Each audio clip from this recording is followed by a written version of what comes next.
Երմին այս հարցում մեծ ավանդույթ է։ Կավեն է, դա ֆուրորային ինչ-որ մի բան էր։ Իմ համար դժվար է Կարմիր դահլիճում ուրիշ բան տեսնելը։ Բայց հիմա հումորը տրանսֆորմացվել է։ Յուրաքանչյուր ժամանակաշրջան տալիս է իր հնարավորությունները, ձևավորում է իր հարթակը։ Ես դեռ ոչ մի ուրիշ ստոմատոլոգիա այդ լեկցիայի առաջարկը չեմ Ես ստացել։ շատ կարևոր է, որպեսզի մասնագետը տիրապետի այդ ամեն ինչին։ Ես որ լսեի Ֆրանս մեդ, ասենք չիմանայի որ ինքը ստոմատոլոգ է, կուզեի այդտեղ տեսնել ԿՏ, ՄՌՏ,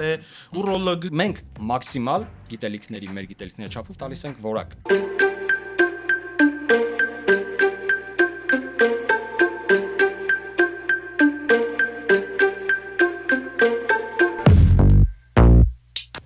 Ողջույն սիրելի հյուրեր, ողջույն սիրելի բարեկամներ, հուսով եմ լավ դիմավորեցիք նոր տարին, բաժակները չխկցրեցիք, ստալիչնին կերակ, տոլմեն արդեն էլ պետք չէ էլի տոլմեն թափեք ժողովուրդ, եթե մնացել է ուտելու համար, բայց ձեզ մի փոքր խաբեմ, մենք այս հաղորդումը նկարվում ենք անցյալ տարի նոյեմբեր ամսին։ Այսօրվա մեր հյուրը Ֆրանսմեդ բժշկական կենտրոնի տնօրեն,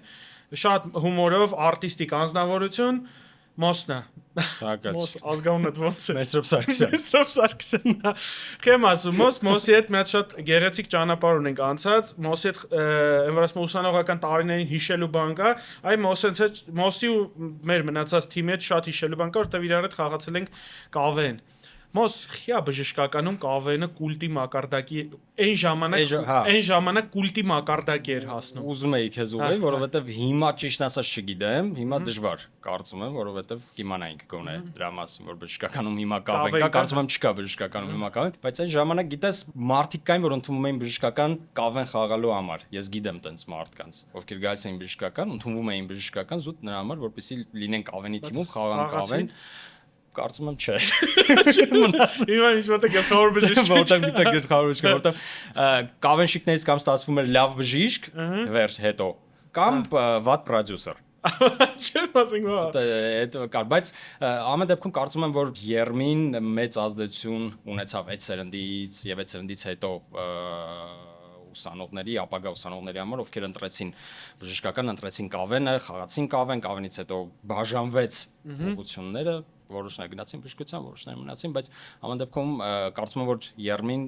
այս հարցում մեծ ավանդույթ ունի։ Այդ 20 տարվա ողքին ոնց որ անընդհատ պատտվեր, որ Երմինը տեղ ա եղել, Գարիկ Մարտիրոսյանն ա տեղ եղել։ Դե հա, տես, բայց հետաքրքիր բան ասեմ, այդ զգացողությունը կար։ Բժշկականում այդ օդը կանգնած էր, տենց պատերի ներսում կար այդ զգացողությունը։ Հա, որովհետև ես դաժե որ գնացի Ռուսաստան արդինատուրայի սովորում, ասում եմ դու գիտեք չէ՞, որ ինստիտուտն եմ ավարտել, 2 անգամ Վիշի լիգա, 3 անգամ էլի, հա, 2 անգամ Վիշի լիգա են կրել, հա։ Մենք երբ որ խաղում ենք Սոչիում ֆեստիվալներ, հետո արդեն Մոսկվայում, մենք մարդկանց մոտ, երբ որ մենք ասում ենք որտեղից ենք Երևանի, Երևանից մի հատ էլ բժշկական համալսարանը, այդ նշանակում էր որ արդեն Երմի, նույնիսկ նոր հայեր, դրա այդ մարդկանց մոտ այդ ասոցիացիան կար։ Ինձ թվում է ասոցիատիվ էր հարցը։ Դե նոր հայերն էլ իրա կարկասը էլի մեր համալսարանից էր։ Բայց ի՞նչն է պատճառը, որ բժշկականի սաները հաջողություն էին գրանցում։ Բացի 11 թվից, որտեղ մանկավարժականը կրեց, բայց ես համարում եմ դա անարդար Գևորգ ընդեղ նստած է։ Տես դա, կարծում եմ բժշկական ու համենայն դեպս պատական մարդիկ չեն ընդունվում։ Այդպես տենց էր մեր ժամանակից ելնելով, երբ որ կար նաև այդ հարթակը, որտեղ կարող էր քեզ ռեալիզացնել, հա, ռեալիզացնել քո միտքը, ռեալիզացնել քո հմտությունները, ռեալիզացնել քո ցանկությունները, ստացվում էր այնպես, որ ձևավորվում էր թիմ ու ոչ միայն դու կհիշես նաև այն մեր տարիները, երբ որ կար 2-3 թիմ նույնիսկ բժշկական ուններ կավենի, որոնց հետ մենք էինք նաև աշխատում, նաև իրենք ինքնուրույն են աշխատում եւ մի հատ վարակ կար, որ մարդկանց մեջ մտել էր եւ դուրս չէր գալիս կավենի այդ կապ։ Մի անգամ Արմկոմեդին մեր կողքն է նկարվում, Սիրոգիներս Արմկոմեդին։ Բարևներ տղեկ, իրանք կավեն չեն խաղացել։ Այն քիչ հումորիստներից են, քիչ պրոդյուսերներից են, ովքեր այս ասպարեզում են երկար տարիներ, բայց իրանք կավենի անցյալ չունեն։ Ինչքանով ես գիտեմ։ Իրանք ֆենոմեն են, բայց դու զգացել ես, չէ՞ որ հիմնական մեր նայում ես TV-ների գլխավոր պրոդյուսերներից սկսած վերջացրած քաղաքական գործիչներով, չգիտեմ, այնտեղ նույնիսկ լուրջ մարդկանց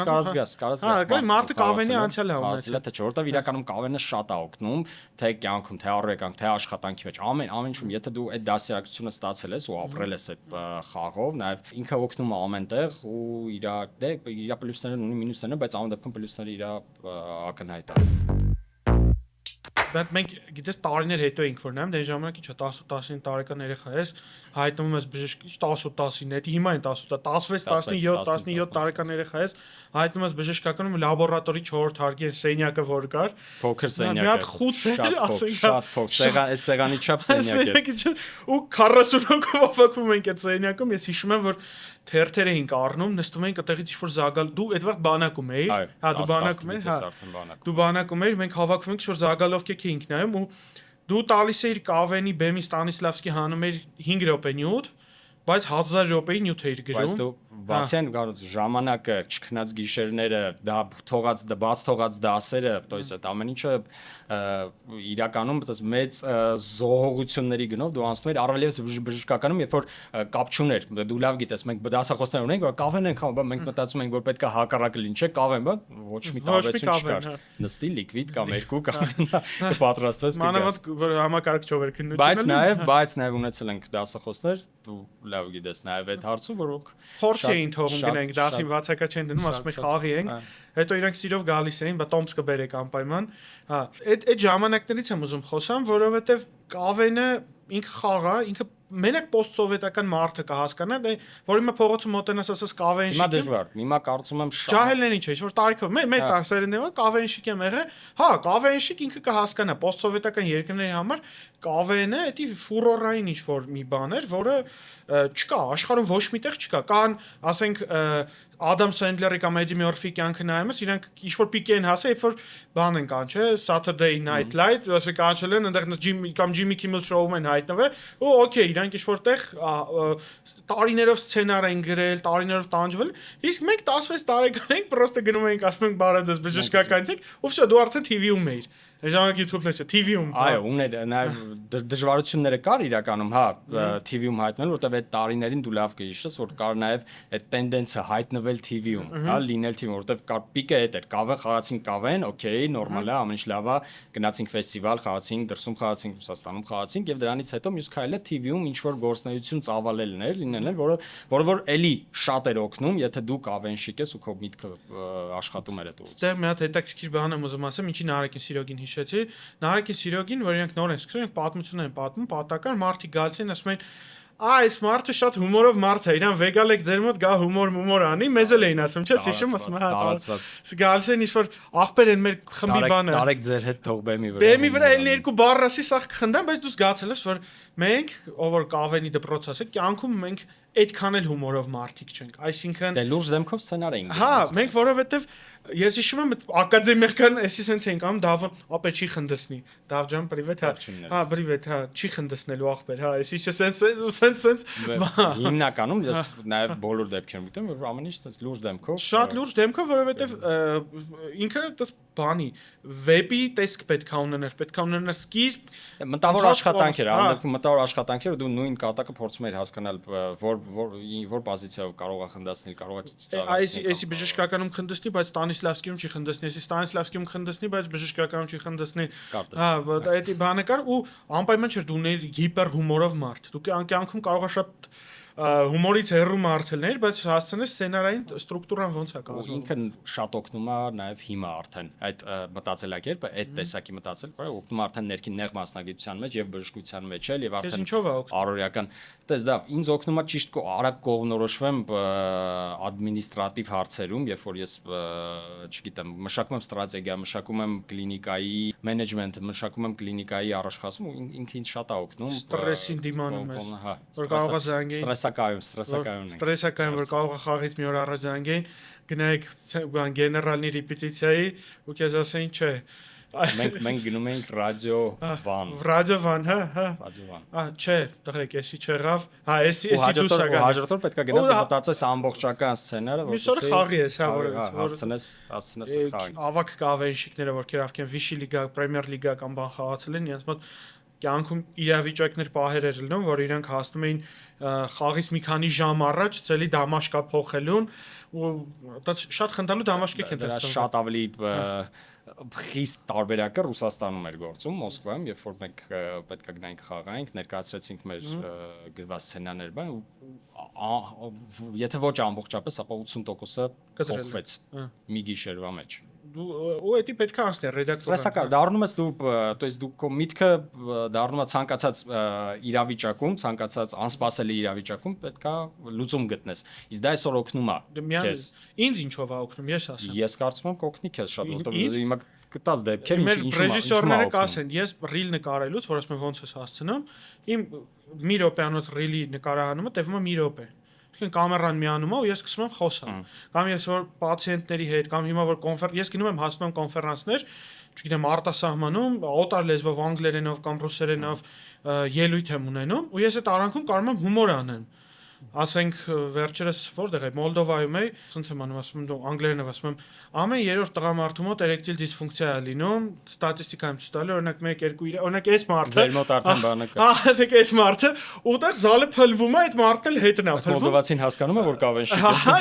իրանք են, Մոլդովացին ու պոստսովետական երկրից, հա։ Ու երբ որ դու ասում ես, հա, այս երրորդ մարդը, որ պրոֆեսոր է, նստած ինքն էլ է դրա վրա խնդում, զալը քոնն է արդեն։ Դու արդեն այդտեղ ելույթ ես ունենում գիտական թեմայով, բայց դահլիճը քեզ է վերցնում։ Ամեն ինչի շատ լուրջ դեմքով ու լուրջ չես վերաբերում, այդ շատ կարևոր է, որովհետև թե աշխատակիցների հետ հաղորդակցությունը, թե պացիենտների հետ հաղորդակցությունը, թե ընդհանրապես գործընկերների հետ հաղորդակցությունը ինքը ենթադրում է մի փոքր գոնե թեթևություն։ Իսկ այդ թեթևությունը դու պետքա անցած լինես ինչ-որ մի ճանապարհ, որ կարողանաս այդ թեթևությունը տալ կամ այդ թեթևության մասին գոնե խոսել։ Ես առաջի անգամ հիշում եմ, որ դուս եկանք մեր Կարմիր դահլիճի բեմ բժշկականում ուս գարուն էինք թե ուս աշուն էինք խաղում մենք 2 ամսվա 3 ամսվա ուսանող ենք ես Սամոն Մհերը Սամոն հիմա բժիշկը Մհերը շատ հանրային ծրագրավորող է դե ես Սամոն Մհերը հելել ենք բեմ սովոր չենք մենք կյանքում լույսի տակ փորձ չենք Կարմիր դահլիճը այդ փորձադաշտներ կավենից առաջ փորձադաշտներ այդտեղ նստած է ռեկտոր Վաղ Գոհար Պետրոսովնան էր հարգանքներս դեկաններ դասախոսներ դու երկրորդ ամսվա դες երրորդ ամսվա դուս ենք եկել լույս չենք տեսել մարդիկ ովքեր եկել են ծիծաղելու իրանց պահանջը է դա ու 7-րդ լսարանը կհիշես մենք փորձ ընդեղ էինք անում 7-ում փորձ անում ենք ու գնում ենք Կարմիր դահլիճ հելնում ես Կարմիր դահլիճ այդ լույսը ընկնում աշկերիդ խոռանում ես որտեղ չգիտես ոնց կանգնես ոչ պետք չի սովորացրել ոնց պետք է կանգնես ոնց պետք է խաղաս խչոն որ հիմա պրոռեկտոր է մեր խաչը խչոն ստենկաներից մեկում ակնոց է պետք խչոն չգիտեմ որտեղից ակնոց է ճարում ռեկվիզիտը խչոնը 3-4 կուրսի ուսանող էր ակնոց է բերում տալիս է Սամոն որ Սամոն բեմի վրա դրի պատկես լույսն ընկնում է ու այդ ակնոցները -6 ու +7 է ինչ որ Սամոն բեմի վրա չի կարող շարժվի մենք sense մի ձևից ցենկան խաղում ենք, հելնում ենք դե պրավալա, այնտեղ մի հատ վեդրո կար ցենկաների մեջ, մեզնից հետո հելնում ենք Կեցի Մելուա երկին ու մի հատ աղջիկ վեճերնի շորով դաշտամունի մոտ, պետք է Կեցի Մելուա երկի ու վեդրոյա բեմի վրա։ Մոր թողել եք ընդ։ Թողել եք դուս ենք եկի որտեղ ոչ մի բան չենք տենում, հա։ Այդ շատ խնդալու նոստալգիկ կարոտեցի Կարմիր դահլիճին, իրականում ինչքան անքուն գիշերներ ենք անցկացրել իրականում, то есть մի վարքյան փոշմանել չկա։ Իսկ հիմա որ գնում ես Կարմիր դահլիճ, ուղղակի գիտական ինչ-որ ելույթ ես ունենում։ Դժվար է։ Մեր համար, անկեղծ եմ ասում, մեր համար, չգիտեմ քո, իմ համար դժվար է Կարմիր դահլիճում ուրիշ բան տեսնելը։ Պատկերացնում, որտեղ ես նույնիսկ հիմա նայում եմ նկարները Կարմիր դահլիճում թե ինչա կա, համասարանի անկյուններ կա, չէ՞, համասարանում, որ այդ ուրիշ պատմություններ է քո։ Կարմիր դահլիճում մեր համար ոնց որ եղել է ավելի ցած գունավոր, ավելի ուս աշունային, ուս գարնանային, կավենի կամ սկզբնական 7-րդ լսանի մոտ ասոցացվում էր, որ մեր կապիտանը Դավիթը Մնացականյան ջերմ բարևներ որոշում էր, որ ասենք մենք պետք է կաբարը շոու բեմադրենք, ու մենք մինչև գիշերը առավոտ 6-ը կբանենք, ռեկվիզիտ ենք սարքում։ Բայց դրա հակառակ կողմը գիտես նա, որ մինչև 7-ը ռեկվիզիտ էր սարքում, հաջորդ օրը նույն լսարանում քննություն։ Ոչ միայն դասի քննություն էր,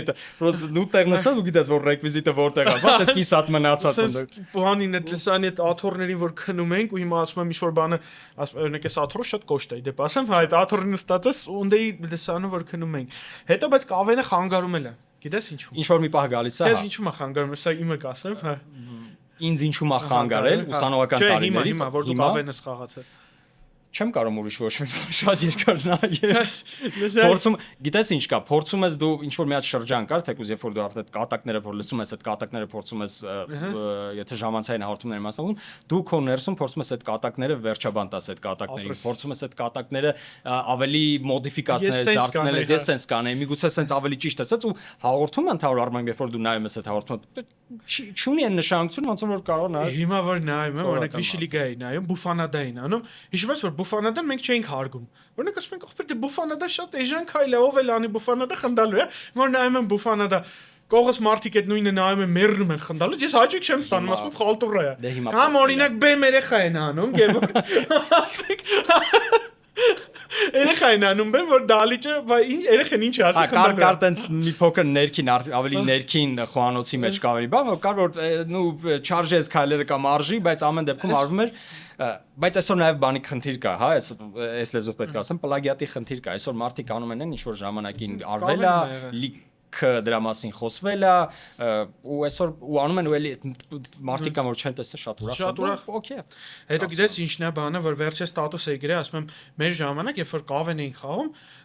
շատ ամոթ էր կիսուր կեսրարային հումորները օրինակ Եվ դու եք փաստես չէ մի տեսակ չէր դզում այդ թեման եւ գաց մի հատ արի կիսուր կեսրարային հումոր Ժոր Գևի դեմ բան ունես այսօր ուզում եմ հասկանամ ապա դե շատ ապիտի կրվել ենք ասենք ոնց որ Չեմպիոններ լիգայի ֆինալ ելնես ռեստարտ իմանայի Ազամատի հետ կգայի այսօր բան Կաշոմայի հետ այսօր չէ ինչ եմ ասում փաստես որ կիսուր կեսրար ասենք որ հելնում ենք ասում ենք ախպեր կիսուրը հարսի հետ կռիվանի Արդյոք ամոթ էր մի թավրող կյանքում չէինք ելնի էդի անի Հետո մի բան էլ կար տես տղեկը շատ կին չէին խաղում Հա ինչ-որ չէի մա խաղում հա Այն վաղ բան չէին անում ու Դե արի Սարգիս Կալպակյանին է ողջունում Այսքան ասացինք Սակին անհնար է չհիշելը ուղղակի եթե խոսում ենք հայկական կավենից իրականում այդ փաստ է ու վստահ եմ որ բոլորի մոտ էլ այդպես պետք է ուղղակի արժանին մատուցել չգիտեմ հիմա այդ ոնց են մատուցում բայց պետք է արժանին մատուցել որ մենք հիշում ենք Սարգիս Կալպակյանին որովհետև այո հենց Սարգիսի շնորհիվ սցենարները կտրում ասում գնացեք Սարգիսի շնորհիվ ա եղել որ Հայաստանում այդ շարժումը ոնց որ ասած պոպուլյար է դարձել ավելի մարդիկ սկսել են ուսանողները սկսել են զբաղվել, սիրել ու ռեալիզացնել իրենց մտքերն ու ցանկությունները։ Հիմա մի հատ ուրիշ բան էլ ստեղ խոսանք ու անցնենք արդեն բժշկական թեմաների։ Գիտես մեկ է որտեղ է խանգարում։ Կինո եմ նայում կնոջս հետ։ Սցենարը պալիտ եմ անում։ Ասենք որտեղ սցենար գրող։ Ասում եմ այս հերախոսը հաստատ են մեռած տղուններ։ Ու վերջում տենց անում, ասած օթիս կրակում եմ, ասում եմ հերոսը մեռած տղուններ։ Բայց ասա որ ինստինկտիան է գալիս։ Հա, որովհետև դու հատուկ չես անում դա։ Օրինակ ինձ մոտ էլ է տենց, ես հատուկ չեմ նզում, հատուկ ուղղակի գալիս է, որովհետև դու քո օրգանիզմին, քո մտքին սովորացրել ես, որ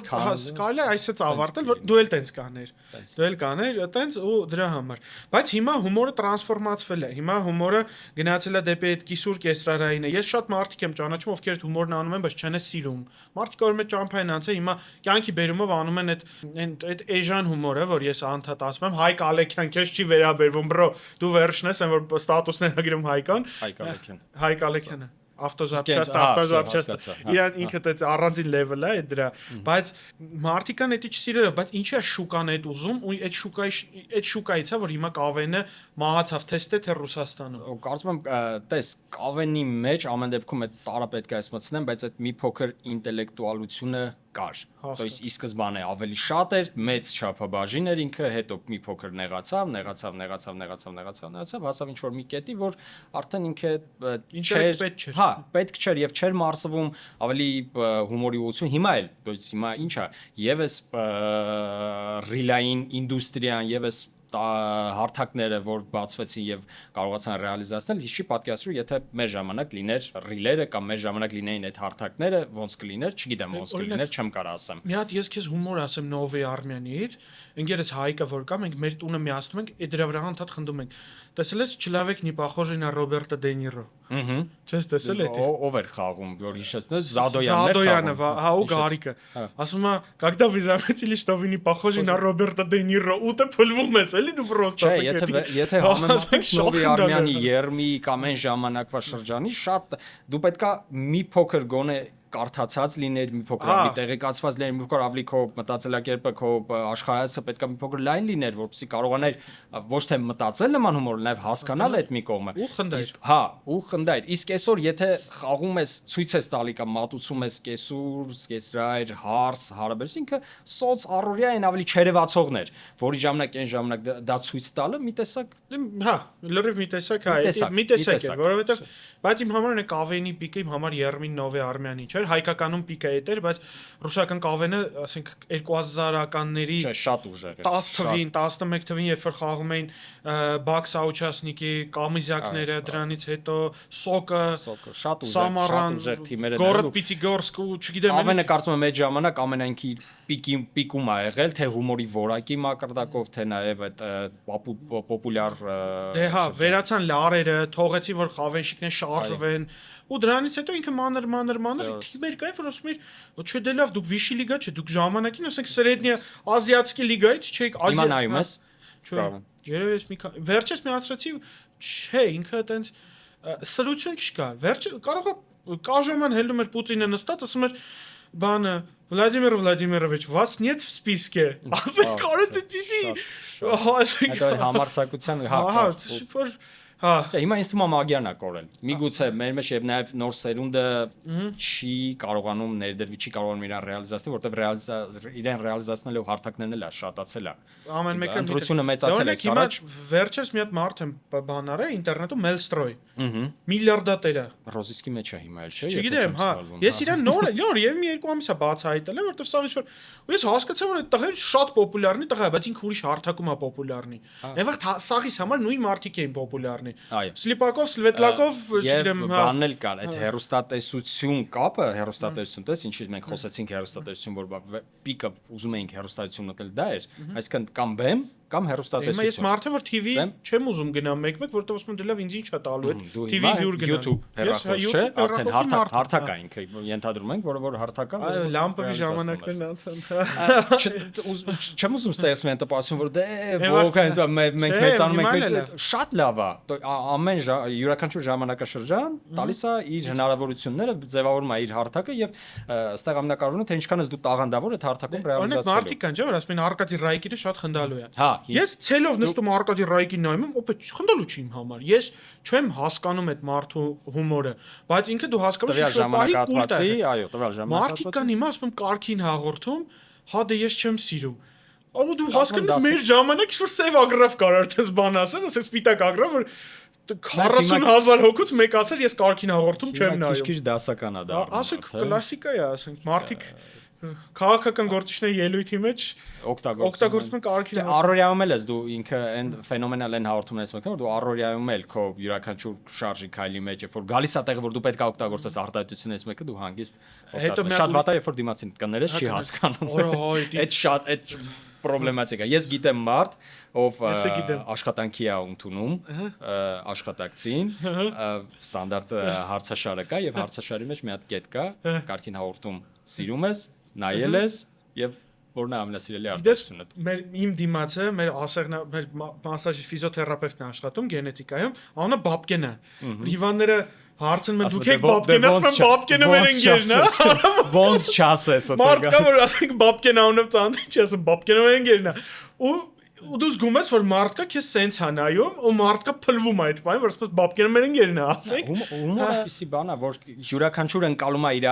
տեսակով իր պատկերացումով իր աշխարհացով իր տեսածով իր գիտակցությամբ հետեւաբար նույնը Մոնտի Պայթոնը ինքը հա նայում ես կամ չգիտեմ Ռոուեն Աթկինսոնը ասենք Միսթր Բինը շատերի համար ինքը իմ համար ինքը կուլտովի է ինքը իմ մանկությունն է ինքը իմ բանը բայց հիմա որ հետ ես նայում ասենք հիմա որ մարդիկ նայում հիմա կողը Ռոուեն Աթկինսոնից նոր սերունդը հաջող չստանա որտեղ երեխեքս կստացի Միսթր Բին աշտում են ամեն առավոտ ամեն հումոր նու հիմա որ հետ ես նայում ավելի հիմա այս տարիքում ես նայում դու հասկանում ես ինչքան հետաքրքիր հումոր ա ներդրածում Միսթր Պիտկինը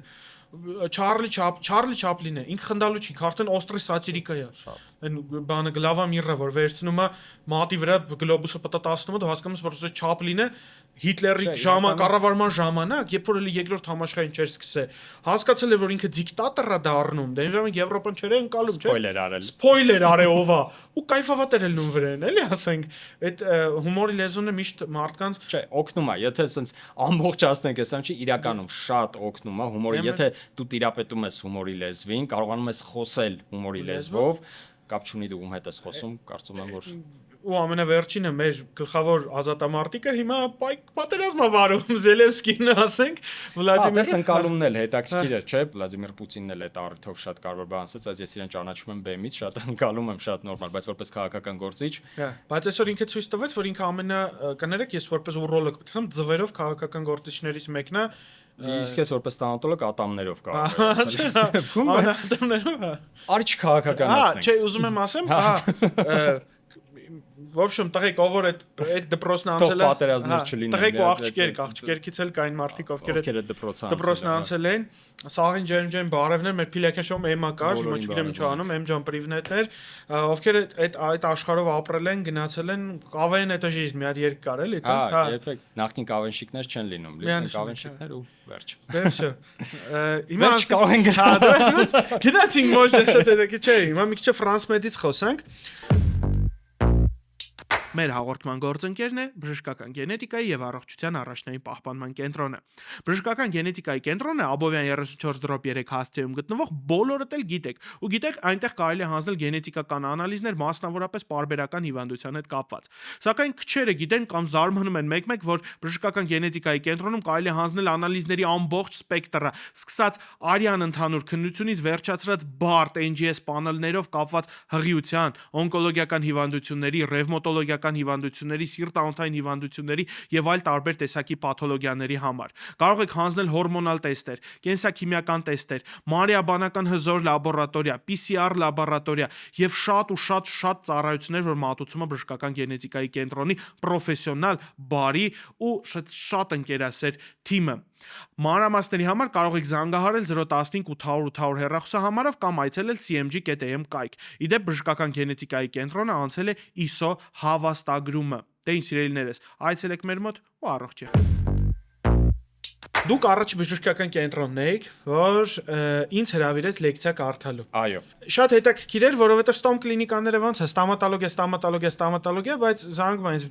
մոսը, ասում է Դավջան, դու կորիում աշխատել ես, փորձ ունես, կգաս իմ բժիշկներին սովորացնես, ինչ պետք է անել առաջի օգնության ժամանակ։ Ես դա հասկացա, որ այդ 5 տարի առաջ էր։ 7 չէ, 5։ Չէ, 6 2020 թիվն էր։ Պատերազմից մի քանի օր առաջ էր, ես հիշում եմ։ Ինչն էր քեզ տիպեց, որ քեզ հասկացա, որ Ֆրանսմեդի բժիշկները դա պետք է իմանան, ու ես դեռ ոչ մի ուրիշ ստամատոլոգիա այդ լեկցիայի առաջարկը չեմ ստացել։ Ես ուզում եմ նորից առաջարկ անեմ քեզ այդ թեմայով։ Կամ հիմա ես այդքան լավը չեմ, հիմա ավելի լավ է։ Կամ չէ, անցել են էլի։ Ամորձի հեռացնել սովորացնել բանը։ Քեզնից հետո էլի անցել են ու քեզ նախ առաջ երթին շնորհակալություն, որ շատ արագ արձագանքեցիր այդ նախաձեռնությանը, որովհետև ինձ համար կարևոր էր այդ այն շրջանը, ես նոր էի անցել աշխատանքի եւ նոր ինձ փորձում էի որպես ադմինիստրատիվ աշխատանքներում, կառավարման աշխատանքներում կլինիկայի, այսպես ասած իմ քայլերն էի անում ու ես երբ որ խոսում էինք, շփվում էինք բժիշկների հետ, երբ որ դեպքեր էինք քննարկում, երբ որ դեպքեր էինք տեսնում, նույնիսկ ես հասկանում եմ մի բան, որ օքեյ, դա այն գիտելիքներն է, որը որ մենք ստանում էինք համալսարանում երրորդ կամ չորրորդ կուրսում քննություն ստա ու վերջանում էր այդ ամենով եւ արագ արձագանքումը թե ոնց պետք է այդ ամեն ինչը կատարվի, ոնց պետք է մեզ պահենք, ինչ արսենալ պետք է ունենանք, ինչ միջամտություններ, ինչ գործողություններ պետք է անենք, ուղղակի մենք չգիտենք, որ Աստված մի արասցե դեպքը եղավ, մենք կանգնելու ենք կամ խառնվենք կամ լավագույն դեպքում արագ հեռախոսահամարը վերցնելու ենք, զանգենք, էլի լավագույն դեպքում արագ արձագանքման շտապ օգնություն։ Բայց թե ինչպես պետք է անենք մեր գործողությունները, ինչքան սառնասիրտ մենք պետք է լինենք, ինչքան որոնք, այդ շատ կարևոր է, որպեսզի մասնագետը տիրապետի այդ ամեն ինչին։ Միայն այն չի, երբ որ կարդացել եմ, գիտեմ գրքի մեջ ոնց է գրված, շատ կարևոր է, որ դու գործողությունները կարողանան լինել այնպես, ինչպես որ դու կարդացել ես։ Դե շատ կարևոր է նաև, որ Ֆրանսմեդը ինքը մանկական կլինիկա է, իրանից մեծամասամբ մասնամանկական, թե ինքը մանկական է։ Չէ, իր ուղղվածությունը եղել է մանկական, մենք սկսել ենք որպես մանկական, հիմա ավելի լայնացրել ենք ընտանեկան ստոմատոլոգիական կենտրոնը որպես, բայց հիմնական հիմքը Ֆրանսմեդի մանկական Մեր տափակ հարցն եմ, էլի չեմ կարծում, Ֆրանսմեդ։ Ինչի Ֆրանս։ Չէ, լուրջ է Տես, մեր հիմնադիրները 2018 թվականին որոշեցին Ֆրանսիայից տեղափոխվել Երևան, բարևներ իրենց նույնպես եւ այնպես ստացվեց որ դա իրենց մասնագիտությունն էր ստոմատոլոգիան ատամնաբուժությունը եւ իրենք այսպես որոշում են հիմնել կլինիկա եւ այսպես ասած շատ էսկոմենկոմ չեն ընկնում անունը ինչ դնենք որտեղից ենք եկել Ֆրանսիայից ինչ ենք ուզում անել կլինիկա բացել ինչ դնենք անունը Ֆրանսմեդ ինչ լավ է Սլովակիայից կամ ինչ Նամիբիայից չի եկել Սլովմեդ Արտուրին մեր շատ լավ գիտես Արտուրի ամենասիրելի թեման է ինքը միշտ այդ Կավենի լեզվով ասեմ խուրդում է միշտ այս անունը Ֆրանսմեդ ռուսմեդ կամ անգլմեդ տարբեր բայց Ֆրանսմեդ Ես այտենց arm comedy վրա եմ կայֆավատել եմ որովհետեւ որ դու նայում ես arm comedy հա շատ բարդ յուրաքանչյուր հատուկ բան պետք չի անել հա ամեն ինչ պարզության մեջ է եւ գեղեցիկ եւ հաջողակ կարծում եմ աշխատում են ձեր հիմնադիրները հիմա կլինիկայում հա մենք ունենք նաեւ հիմա Պրահայում արդեն դա նախորդ տարի բացեցինք Ֆրանսմեդ Պրահայա կոչվում Ֆրանսմեդ Երևան եւ Կիևում ունենք Ֆրանսմեդ Կիևում դե ցավոք այսպես ասած շատ ամբողջ թափով չի գործում հաշվի առնելով իրականությունները ասա սևում Օրա չէ դե ասա ես ստոներ են բոլոր ուկրաինացիներ Դե վամիսոր իմպլանտի գործը շատ մեծ ալնել այդ հույսով կլինիկան դեռ չենք փակում Կիևինը դեռ կա բայց մենք ընկեր ունենք որ պլաստիկ խիրուրգիա ինքը աշխատում է Կիևի ու Երևանի մեջ միջև հիմա մարդիկ գնում են պլաստիկ խիրուրգիայի հա ինքը գնում է Կիև վիրահատում է դե հիմա պլաստիկայի կարիք են դեռ շատ սև է այս հետո մենք մեր ռեժիսորի հետ գնանք որոշենք թողենք թե չէ թողնես թե չէ ադե սև հումոր աշխարհի ամենալավ հումորն է դոնց պատտվում են գալիս են հումոր չէ բժշկության մեջ էլ է կարող այսինքն բժիշկները իրանք պետքա տիրապետեն այդ հումորին հա նույնիսկ սև հումորին իսկ երբ որ պացիենտն է տիրապետում այդ հումորին պացիենտը կարողանում է հասկանալ դա իմացի դու հայտնվել ես դրախտում Էդի գիտես որ նա որ վիրահատության ժամանակ ես ու մեր Ազատը Չախոյան ընկերս մենք իրար հետ վիրահատություններ ենք անում ես արդեն 4 տարի է ոնց որ իրար ասիստենտում ենք ինքը ինձ ես իրան պասերով գործ ենք անում ու միշտ քանի հիվանդ են որ պետք է արդեն պրոպաֆոլը կներես արան բժշկության մեջ պասերը ավելի ճիշտ են չէ՞ քան ֆուտբոլում Բանը մեզնից է սովորել ասած պրոպաֆոլը դրած արդեն սխում եմ ասում եմ Ազատ ին գրքի մեջ ոնց էր էսի կամ ապա հիշում ես սրա անատոմիան բան ու հիվանդը քնում է այդ բանին հա դա շատ սև հումորների շարքից է Իսկ Ֆրանսմեդը որպես կլինիկա Օրինակ ես որ լսեի Ֆրանսմեդ, ասենք չիմանայի որ ինքը ստոմատոլոգ է, կուզեի այդտեղ տեսնել ԿՏ, MRT, ուրոլոգ ու նմանատիպ պոտենցիալը կա, լավ տնօրեն ունի Ֆրանսմեդը Ճանաչում ես երևի, հա, մոտիկից։ Ինչ ես կարծում կարա ստացվի մի օր, որ Ֆրանսմեդը ավելի մեծանա, ընդլայնվի ու դառնա ուրիշ ձևի։ Դա առաջիկայում պլաններ չկան, չնայած ինքը,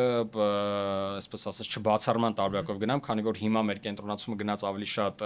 եվրոպական շուկայի վրա, ավելի շատ հիմա կենտրոնացումը Պրահայում էր, եւ մենք ուզում էինք մասնաճյուղեր ավելի լայնացնել, ավելի մեծացնել, բայց քանի որ կենտրոնացումը գնաց այնտեղ եւ հետաքրքիր մի բան ասեմ, այն ինչից շատ լավ հասկանում ենք ու այն ինչին որ տիրապետում ենք, մենք փորձում ենք դեռ այդ դաշտում մնալ, ամենայն դեպքում, երբ որ մի օր Զանգլինի Դավջան ուրոլոգիական բաժին եք ուզում բացել, բնականաբար դա, այսպես ասած, պետքա մասնագետի անմիջական ներգրավվածություն եւ խորհրդատվություն։ Բնականաբար։ Հետեւաբար, քանի որ ստոմատոլոգիան ավելի հոգեհարազատ է Ֆրանսմեդին եւ ստոմատոլոգիան ավելի, այսպես ասած, մեր դաշտում է, մենք փորձում ենք դեռ մնալ մեր դաշտում։ Սենց հարց տամ, սենց կավառնի հարց տամ։ Ես երեխա ունեմ 2 տարեկան, խիպտի գամ Ֆրանսմեդ, չգնամ Մենք հələ չունենք մանկական ստոմատոլոգ։ Մենք չունենք հələ առաջի այցը հիմա նախատեսել եմ դեկտեմբերին առաջի այց անեմ մանկական ստոմատոլոգի մոտ։ Որտեղ տանեմ, խիպտի բերեմ Ֆրանսմեդ, թի մյուս կլինիկաները չէ։ Okay, շատ լավ։ Որն է քո համար առաջնահերթությունը, քո երեխայի առողջության հարցում։ Որ ես դուսը սպասեմ, լացը չլսեմ։ Չլսեմ։ Իսկ քո երեխան լացող է թե չէ։ Լացող։ Դա մի հատ շատ կարևոր քաղաքականություն ունի Ֆրանսմեդը, որը որ ես փորձում եմ այդ տանել։ Ես երբեք Ֆրանսմեդը չի զբաղվել ինքնագովազդմամբ, սա շատ կարևոր մի հատ կետ է, որ ես ասում եմ, եկեք մեր մոտ ամեն ինչ լավ է, մեր մոտ ամեն ինչ հիանալի է, մեր մոտ ուրիշ ոչ մի տեղ չկա այդ տարբերակը։ Ես ավելի սիրում եմ, երբ որ մարդ ունենում է ընտրության հնարավորություն եւ ինքը ընտրում է իր սեփական փորձով կամ իր ընկերների խորհրդով կամ իր ծանոթների, իր բարեկամների եւ ավելի շատ ոչ թե սոցհարթակի միջոցով։ Այդ ինձ համար էլ է կարևոր, երբ որ դու կատարում ես ընտրություն, քո երեխայի համար, եթե միշտ մանավանդ Հայաստանում ոնց է, չէ, երբ որ չգիտեմ, պետք է ընտրես մասնագետի, դու փորձում ես հարց ու փորձով հասկանալ, որ մասնագետի մոտ գնալ։ Հա, ինչ մասնագետ է, փորձել ես, չես փորձել, հա, երբեք, նույնիսկ ես երբեք չեմ թերթի թեկուզ Instagram-ը կամ չեմ ինչ հակագովազդես ինձանում։ Լիքը մարդի քեզ- մոտ գալիս է, ասում է, ինքան ենք նայում, որ մեր հարազատն էլ, ես դրա համար։ Չէ, տես, դա արդեն նաև կոնտենտի, կոնտինգենտի դա մյուս Ես հարցն քեզ է։ գիտես ուրիշ բան եմ ուզում ասեմ, դու որ ասիր ինքնագովազդից, օրինակ իմ էջում երբեք ոչ մեկ չի տենա, որ հաջող վիրահատություններ Կամ արի ին մոտ, արի կամ մոտ արի ես մոտ չէ։ այդ Ես ինչ-որ հիվանդությունից, խնդիրներից, խնդիրներից դու ներկայացնում ես քեզ։ Հա։ Այստեղ հարցը հետեւյալումն է։ Դու ինչպես ես քեզ ներկայացնում։ Ես ընդունում եմ դա ինձ համար որպես իմ բժիշկը, թե ոչ։ Այսինքն դու ես ունեմ այն հարթակները, որտեղ դու կարող ես հեռահար օֆլայն, հա, ծանոթանալ օնլայն ծանոթանալ Ֆրանսմեդի հետ, Ֆրանսմեդի մասնագետներին, Ֆրանսմեդի բժիշկներին, նաև հարցումներ կատարես, թե ոնց է օձիվները կամ ինչպես է եղել ձեր փորձառությունը Ֆրանսմեդում, որից հետո կազմես քո որոշումը, հետաբար զուգահեռաբար նաև հասցնես նաև մյուս կլինիկաները։ Հետևաբար թե ինչի պիտի գա քո բալիկը Ֆրանսմեդ, որտեվ գիտես ինչ Ֆրանսմեդում մենք նվեր ենք տալիս, բոլոր տեղերում նվեր են տալիս։ Գիտես ինչ որպես Ֆրանսմեդում գնալու է մուլտիկ բոլոր տեղերում, բոլոր մանկական, то есть դա մինիմալ բազովի բաներն է, որոնք պետք է ունեն։ Մենք մաքսիմալ գիտելիքների, մեր գիտելիքների չափով տալիս ենք որակ եւ մեր առաջնահերթությունը եւ սրտացավությունը հետեւյալումն է բուժել երեխային այնպես ինչպես կբուժենք մենք մեր երեխաները։ Դե քեզ իմանալով դնես չի ուրիշ տեղ էի տանելու։ Չէ, դա Չէ, ստե հարցը դու ես, չէ, ստե հարցը քո ֆակտորն է։ մարդիկ ընտրում են մարդկանց եւ բժշկական կառույցը սարքում են բժշկական կառույց մարդիկ։ Ես իմ ընկերներից մեկին նորից հիշեմ Անահիտին Մարկոսյան, SMM-ի դասախոս էր, BSMI դպրոցում մի հատ լավ բան ասաց, միշտ այդ արտահայտությունը միշտ կրկնում եմ, մարդուն մարդն է հետաքրքիր։ Այո։ Հա, մարդուն մարդն է հետաքրքիր։ Մենք ներքին բան ունենք, Ֆրանսմեդը մարդիկ են։ Ֆրանսմեդը իր բժիշկներն են, Ֆրանսմեդը իր ասիստենտներն են, Ֆրանսմեդը իր ադմինիստրատիվ թիմն է, Ֆրանսմեդը դա մարդիկ են։ Եվ յուրաքանչյուր կառույց։ Ուզեցի ստոմատոլոգ գամ Ֆրանսմեդը։ Բավուշտես եկի արի։ Դե ինչ սիրելիներս, այսօրվա մեր հյուրը իմ լավ ընկեր, հումորիստ, կավենշիկ, պրոդյուսեր, հիմա Ֆրանսմեդ բժշկական կենտրոնի տնօրեն, Մոսելյանը։ Դու կարաս մոս ասես։ Դա շնորհակալություն անկեղծ ուրախ եմ, որ մենք պատահական տեսանք, կարաս այդ պատմությունը պատահական։ Իմ երեք հյուրերից մեկը զանգում ասում է հիվանդ եմ, ու ես մտածում եմ ում հյուր կանչեմ, որ հետաքրքիր հաղորդում ստացվի։ Հյուր շատ կարամ կանչեմ։ Իշտում եմ Էվրիկա Աբովեն միշտ հանդիպելու տեղ։ Մենք մեր հանդիպելու տեղ մեկի մոստաս մոս վաղ կգաս հաղորդում նկարենք իրար հետ ու մոսը համաձայնվում է։ Բայց դուք այս հաղորդումը նայել եք նոր տարուց հետո, չմոռանաք նոր տարուց հետո դրած լայքերը ձեզ առողջություն են բերելու։ Մոս ջան, մերսի շատ։ Ապրես դու էլ շատ շնորհակալ եմ, ուրախ եմ, որ քո մոտ եղա։ Իսկ եթե դու երազում ես ունենալ քո ոդկասթը, քո ռիլերը նկարես, քո բրենդը զարգացնես, ընդհանրապես լավ մարդելնես էլի, արի սփին։ Պակա։